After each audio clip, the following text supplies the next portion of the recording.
All right, great. Excited. I'm sitting down with Dr. Sean Dugan. He's a medical professional here in Shasta County and somebody that NCAT has a relationship we've worked with over the years. Stoked to be sitting down with you, Dr. Dugan, talking about the trafficking conversation. How are you? How's your day going? Doing good. Thank you. And thanks for having me on the show. I appreciate it. Oh man, no, we're so stoked you're willing to join us. And yeah, again, we're kind of focusing on the anti-trafficking landscape, trying to have a broad conversation, looking at the holistic side of what solution can look like. And it feels like sitting down with a medical professional, like just a key piece of the puzzle. You guys see a lot, and you're in that first responder space, and you end up coming across victims at just a whole different level than maybe some of us that are like out there doing outreach and whatnot. Why don't we start first with what you're actually doing in our community, just your role in the medical profession. And then as you answer that question, why don't you just lead into how you started bumping into the problem of human trafficking? Absolutely. So I'm the director of forensic services for the Shasta Community Forensic Care Team. Okay. And so we're a large kind of multidisciplinary team made up of doctors, advanced practitioners such as nurse practitioners, physician's assistants, and nurses. And we cover a pretty wide area of California. We conduct forensic medical exams for about 7 to 8 counties in Northern California. So, if you do the math, it's about like 18% of the surface area of California. I mean, it's not the huge population that the urban centers have, but for landmass, it's big, and it's has its own challenges that deal with a rural type setting. And we cover all types of forensic exams from cradle to grave. So that could be an infant, with abusive head trauma, physical child abuse, sexual abuse of a child, teenager, or an adult, strangulation, domestic violence, and human trafficking, as well as elder abuse. And so we cover everything in that kind of wide range for a pretty wide area of California.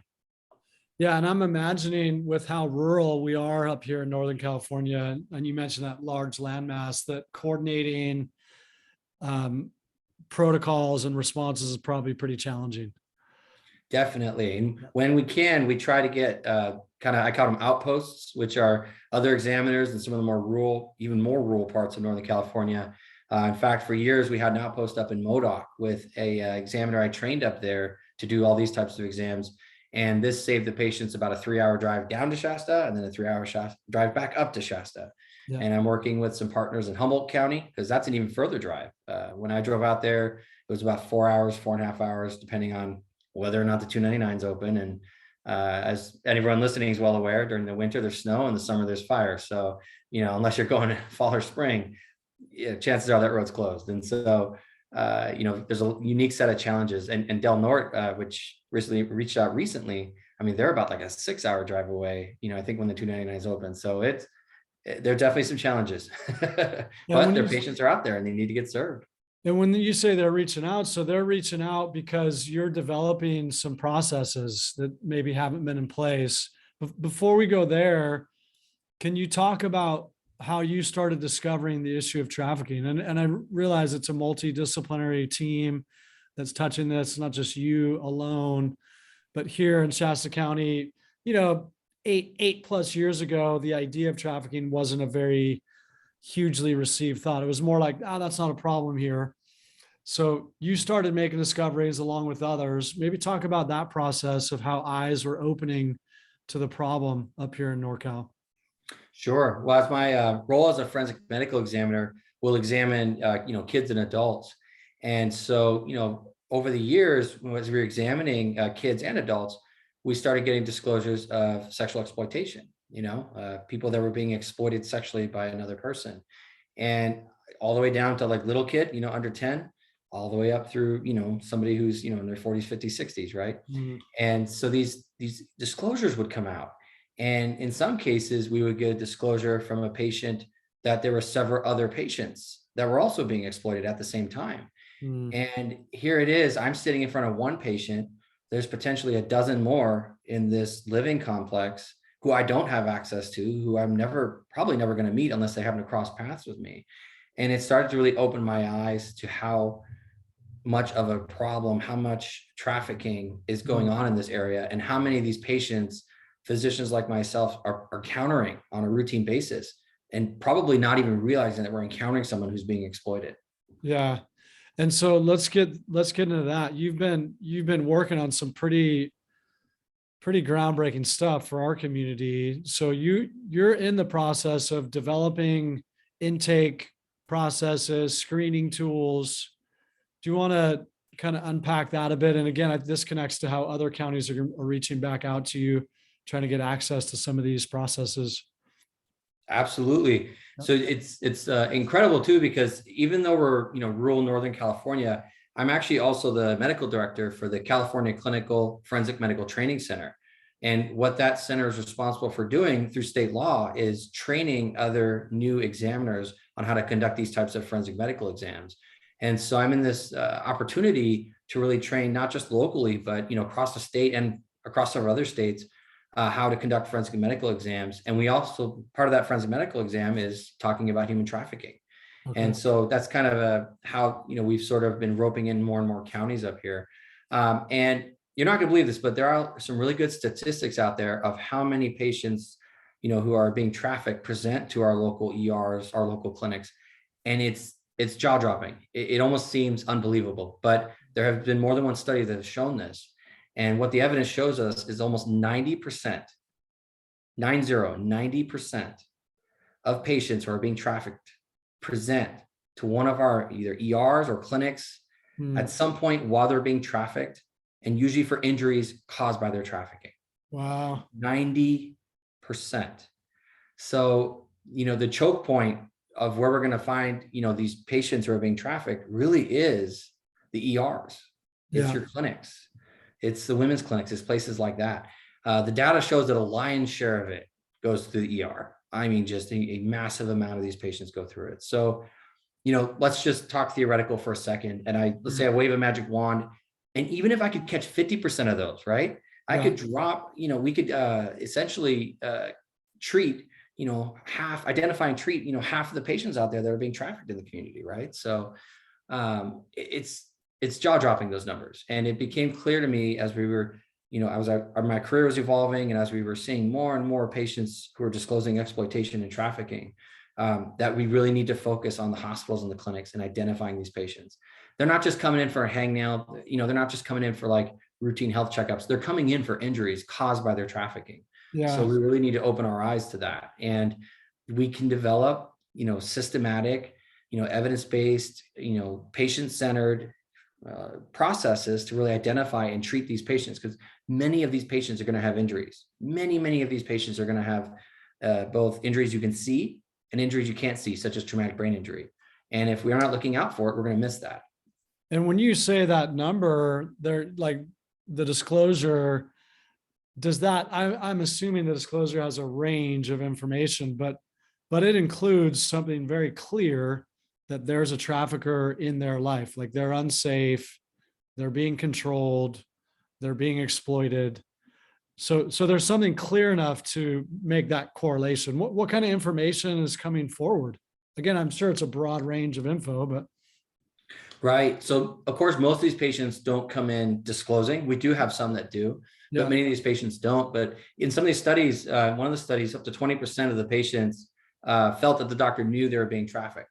And still did nothing, And now before I get a bunch of doctors sending me nasty emails, because I'm a doctor too, I was that way, a decade or more ago. I didn't know what to do. I think back when I was in my training and we had maybe a DV situation or a human trafficking, patient come in because they weren't a kid, especially. What did I do if it was an adult? Called social worker, call the hospital social worker, just let them wave their magic wand. And we know now that while involving the social worker is important and a part of the team, that's not the only response that you should be taking. And so that's what we've discovered. And so, again, before I get any nasty grams out there, I just want to call out that I was one of those people too. I was one of those doctors until I became educated on this subject. Well, yeah, that's kind of what I was getting at is the learning curve. Like all of us, whether we're concerned citizens or frontline professionals like yourselves, have have a process of our eyes opening and, oh, this is what trafficking is. This is what it looks like. So as a medical professional, and you're thinking about your entire landscape, you're not just thinking about yourself. You're like, hey, how can we do a better job in our region?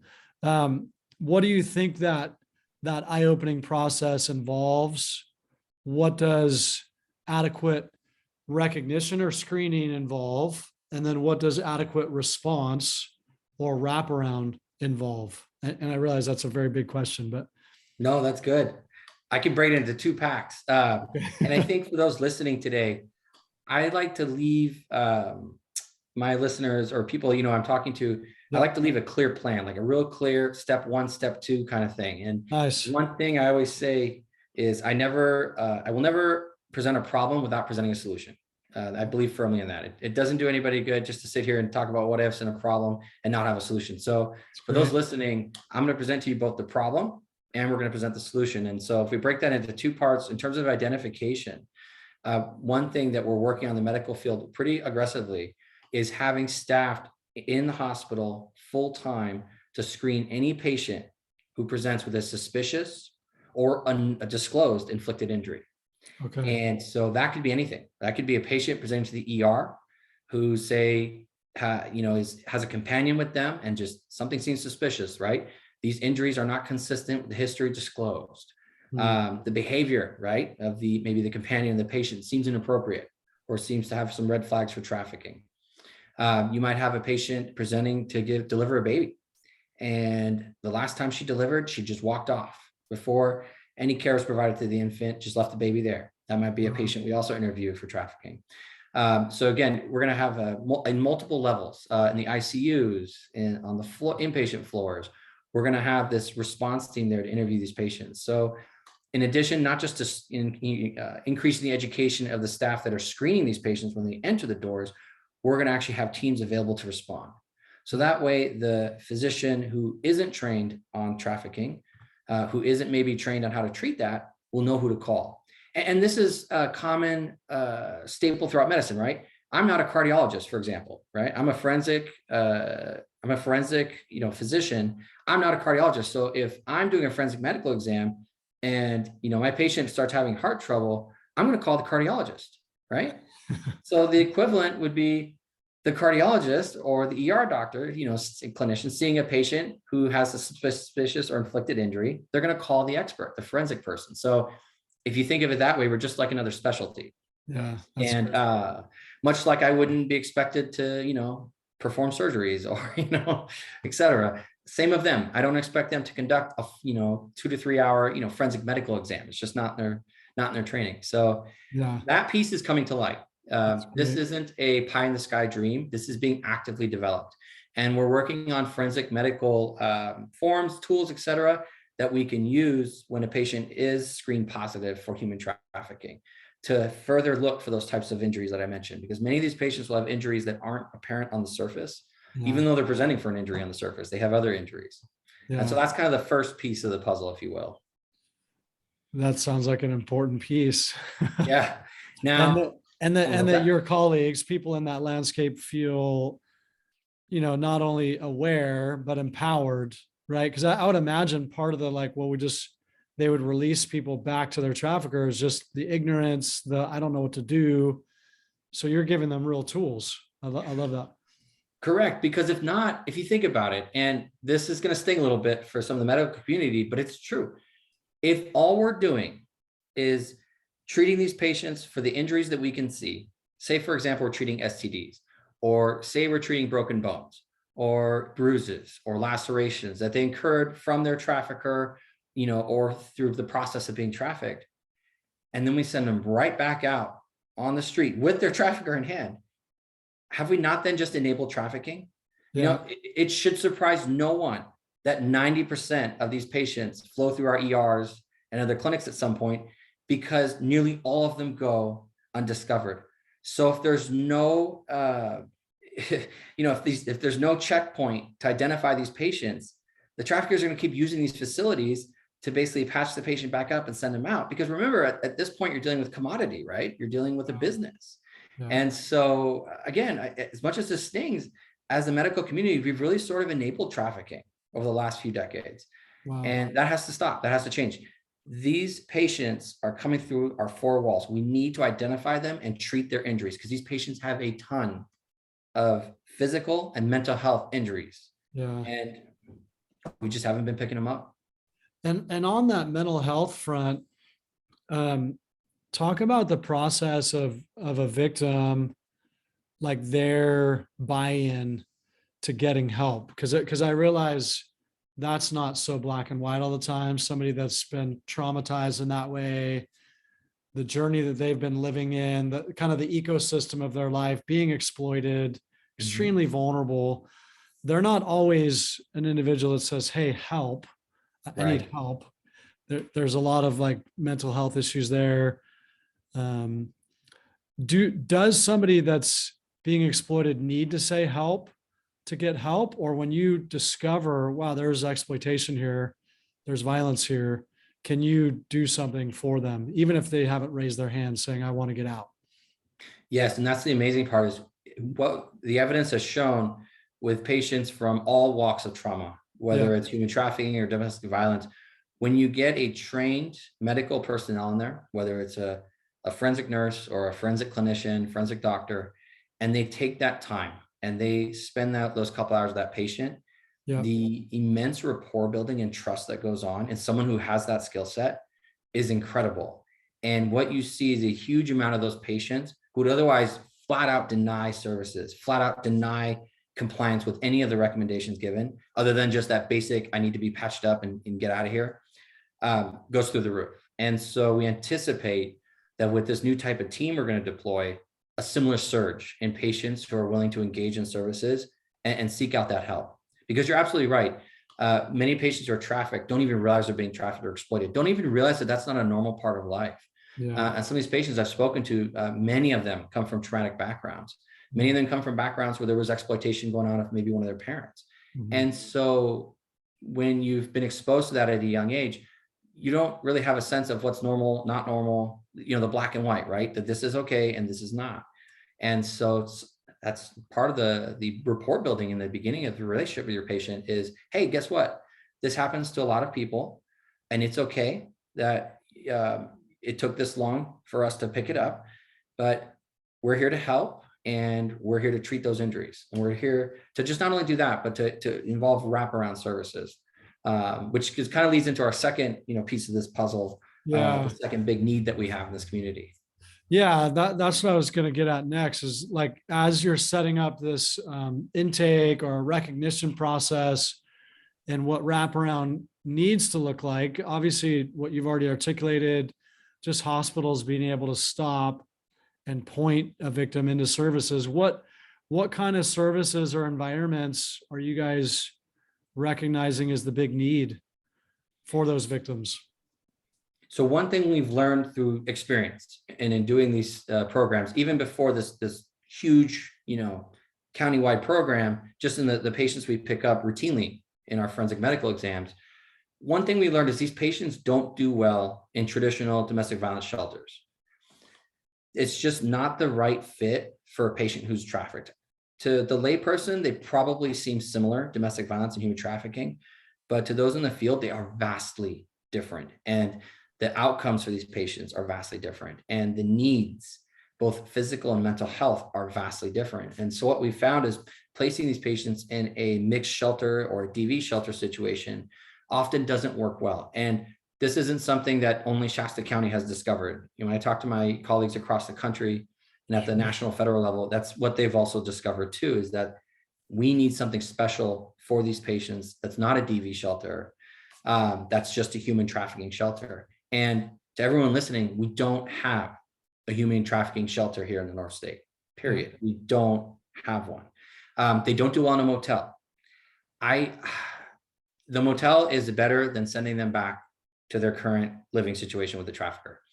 But the analogy I give is putting them back in a motel, especially if they were sexually exploited or labor exploited in a motel, is sort of like taking a medieval torture victim and then housing them in the dungeon overnight. Like, it's just not a good idea. It's triggering, traumatizing, and it leads to the next point, which is often these patients who are trafficked don't do well alone.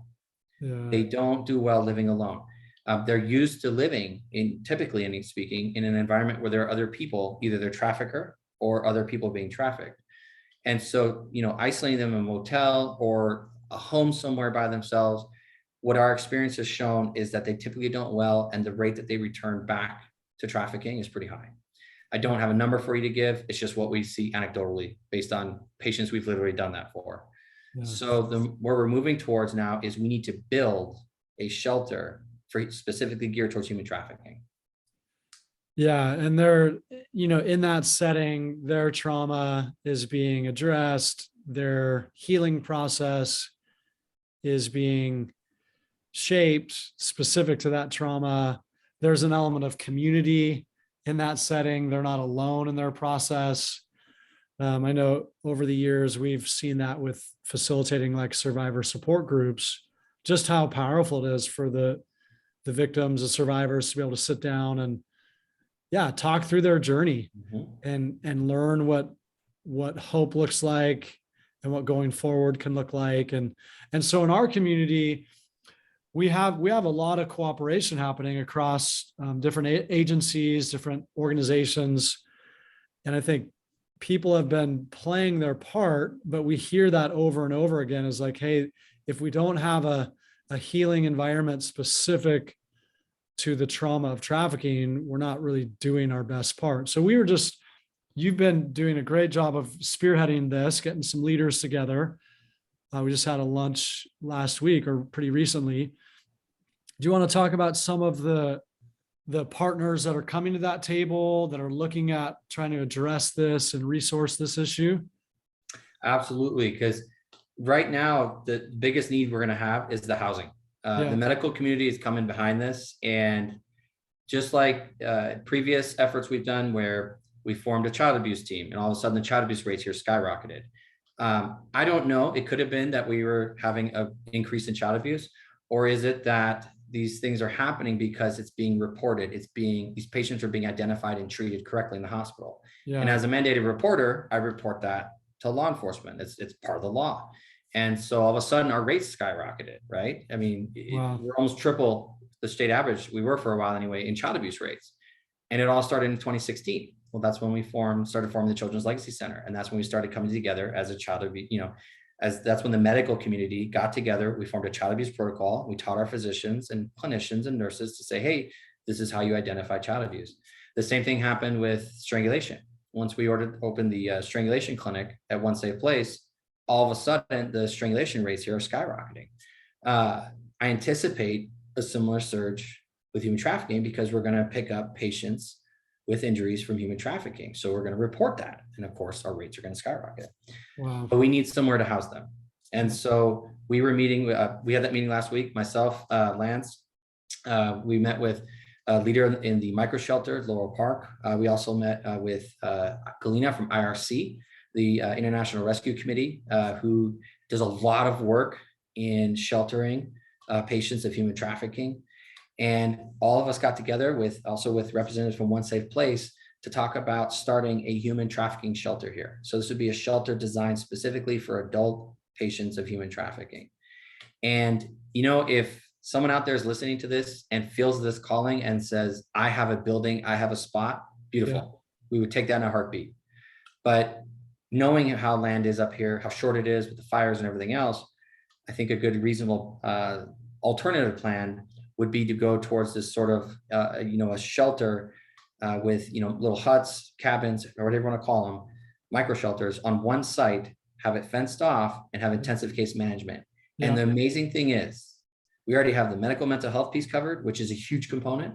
I don't know if the public knows this, but we have a human trafficking clinic here called Safe Haven, which has almost 50 trafficking patients in it, which, if you talk to other people in the big cities, when they hear that number, their jaw drops because it's just an astronomically high number for a rural county. Wow. We have the mental health piece taken care of through partnerships with the Safe Haven Clinic, Dignity Health, Hill Country, Shasta Community, and the county. IRC has offered to do the case management in partnership with One Safe Place. So we're going to have the case management. Usually the hardest thing to pay for is case management, and we have that covered. Wow. We even have a group that stepped forward that offered to do the landscaping and clear the land. So really, unless somebody here has a building that they're willing to donate, all we need is a land. All we need is an acre or two. and we could Yeah. start the site, and we could actually probably get off the ground pretty quick. I don't Yeah. think it would take, more than a couple months. As soon as we get the land, it's going to come. It's sort of like Field of Dreams. You build it, they will come. Yeah. And I would love to see the community rally behind this. I would love to see this organic community effort to help patients who come through our hospitals, our clinics, subjected to human trafficking. So the ask is land upon which we can build these micro shelters. And the goal would be to facilitate a community that's focused on trafficking rehabilitation. So maybe 10 units, 15 units, whatever the number is. But to get there, we need land. So that's the clarity of that ask. And then we're also talking about this, I think, both and if we can also get a home, two homes that could also serve as a resource in this space, it would all be valuable. We don't feel like it would just have to be one or the other. So yeah, I think we want to make this ask really clear to our community up here in Shasta County. But I know there's also people that follow us, that listen to our content or connected to our content, that maybe live in a different part of the nation, or like, well, we just believe in what's happening in Shasta County and we love to support that. So just DM me, get in touch with us at Justice Collective or over at our NCAT website. And we can definitely steward resources that come our way towards this project. It's a big need. And I love the example you're drawing. It's like when you formalize a process of discovery, then of course the numbers are going to uptick. So we're right there because you guys are formalizing intake protocols and basically recognition processes, and that's all coming online in the next 2 to 6 months, I'm imagining. Yes, and for the listeners that aren't here, because of the work we've done in child abuse, domestic violence, strangulation, I've done presentations, as far as New York. I mean, I did a presentation there recently with some of the ADAs from Brooklyn, and they were blown away by some of the processes we have here. And my position as the medical director for the statewide agency, right, the training center, kind of is a platform for us to launch this nationally. So if we get this, when we get this off the ground and we're able to show the data that it works, we're going to spread this across the United States. This isn't just, oh, it's only going to be Shasta County. No, we're going to spread it. And once we finish developing the medical piece of it, you better believe that that's going to be, implemented into the training that we're doing, through the CCF and TC as well too. And so this is, I wouldn't think of this as, man, I live in Florida. This has no effect on me out in Shasta. No, because a system like this can be spread across the United States, and you may end up having one in your backyard someday. And I don't mean someday like 25, 30 years from now. Lance knows I move quick. I'm not one of these physicians who takes a long time to think of something and do it. No, we go quick, and Lance does too. And so our plan is to get this off the ground as soon as possible. And if we do see that surge, if we are identifying and treating injuries that were otherwise going missed, you better believe it's going to get some national attention. Yeah, it's exciting. Yeah, you definitely move quick, but more than that, you're catalyzing the right kind of action. Like you recognize a gap and you're like, oh, let's fill it. And I love the way you go about that business is you do what you can in your lane, but you're always pulling in others. You're always facilitating that kind of collaboration that's needed. Because again, what I've seen, the opportunity in the anti-trafficking space, those that are working solution, there is an opportunity for territorialism. And I love the spirit you walk in. We're like, no, that's not what we're after. We realize it takes, many hands makes light work. We need a lot of people active in the space to get something done. It's not one person that's going to get it done. So, right. Yeah, you've been really successful with that. Just catalyzing action, cooperation. And I love that you're already getting pulled on by other communities, different parts of the nation. You mentioned like somebody was even reaching out to you about a documentary process. Do you want to talk about that or? Yeah, actually, I was reached out and I've already been filmed for a documentary that's going to, it ties in with the CDC. And I think it was Department of Defense or Homeland. Okay. And it's supposed to air on HBO and Netflix. Originally slated, I think, for early spring, but because of COVID, there's some delays. They've been filming multiple people from across the country, but I'm one of the few physicians in the country that does this type of forensic medicine. Wow. There's, several child abuse pediatricians out there. There's a specialty for it, but there's very few like that were a child abuse pediatrician that took a step forward and said, hey, you know what? I should be doing this for adults. And I'll tell you this big secret, which isn't a secret at all. the same injuries that you see in a child are the same pattern injuries you see in an adult. But the difference between the two is usually the adult can actually tell you what happened. And so I encourage my colleagues in this field to take that step forward. In California, I can see anyone of any age. I'm a board certified pediatrician, but I can see an adult with my license. And so I do. I have no age limit when it comes to forensic medicine. Now, I'm not going to go manage your, Lipitor or Alzheimer's, right? Defer that to your primary care. But I'm more than happy to see the 85-year-old, female or male for elder abuse or trafficking. So, just from that perspective. And if I leave the listeners with one last thing, I don't know if they understand how simple it is to get this process going. We already have the medical piece underway, right? That's probably the hardest piece of this puzzle. The next hardest piece was who's going to pay for case management, and we have that solution. Yeah. All we need is a site. These little shelters, you can build them for about $2,500. So if we have 10, we could easily get donations, right? People are going to want to sponsor these types of little shelters. We have the case management, medical, mental health, all the most expensive pieces covered. I'm sure we can get fencing donated. I feel like there's this person out there, I'm hoping, that's listening, that feels that spark, feels that calling, and reaches out, because I think that's all we need is just that little tiny spark, and this thing will go off. So I'm excited. Oh, this is so exciting. And there's another development you mentioned. It sounds recent, where like when you make that discovery as a medical professional to quote unquote get results or open a case or hold somebody accountable, you don't necessarily have to have the testimony of a victim there. Like once there's medical evidence, you can proceed with the kind of accountability that holds a trafficker responsible. Is that accurate? Or so totally clear. To be clear, I'm a doctor, not a prosecutor, not a lawyer. Sure. So I want viewers, of course, be aware of that. Completely neutral medical expert. But I do know from being involved in a lot of trials, or at least subpoenaed in a lot of trials by both sides, that is something that can happen. I have been in trials where the patient wasn't present, they left, or they're off the grid, or they can't be found. And so I have testified in trials where I saw the patient for injuries in the ER that dealt with their domestic violence, their strangulation, et cetera, or other exploitation. And I was subpoenaed to court, and I testified on behalf of what I was told by the patient and the injuries on exam. And of course, as a doctor, I don't say whether or not an assault occurred, or whether or not somebody was trafficked or sexually assaulted. Yep. As an examiner, I just get to say determine whether or not the history I'm provided is consistent with the injuries. And one particular case I remember, I'm not going to go too much in detail, but the patient had sustained numerous injuries over a multi-day period. Mm-hmm. And I was asked on the stand, are her injuries consistent with the description of her history? Excuse me, are her injuries consistent with the history she provided? And I said, yes, it is. And so, yes, you're correct. That's a byproduct, if you will, I guess, of this. My main focus is on identification and treatment of these patients in our hospitals. But as a mandated reporter, those are sort of the, as I quote, say, side effects, because I talk medical lingo, of this work. Yeah. And the reason I ask that is it's often the case with those that are being exploited. They're in such an unstable reality, many of them, that you may not always have the opportunity of them walking with you to hold their trafficker accountable.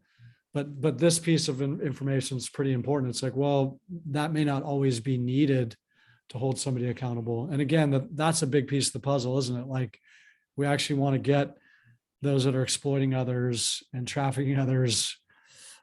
Yeah, I want them accountable. I want them held accountable. I want that to shift. And if we can actually keep perpetrators from doing what they do, gosh, that's just a big piece of the puzzle. So again, the medical community, you guys are like a big piece of solution. You guys are recognizing victims at probably a much higher rate than any of us. So the fact that you're organizing in the space and getting other communities organized, it's really exciting.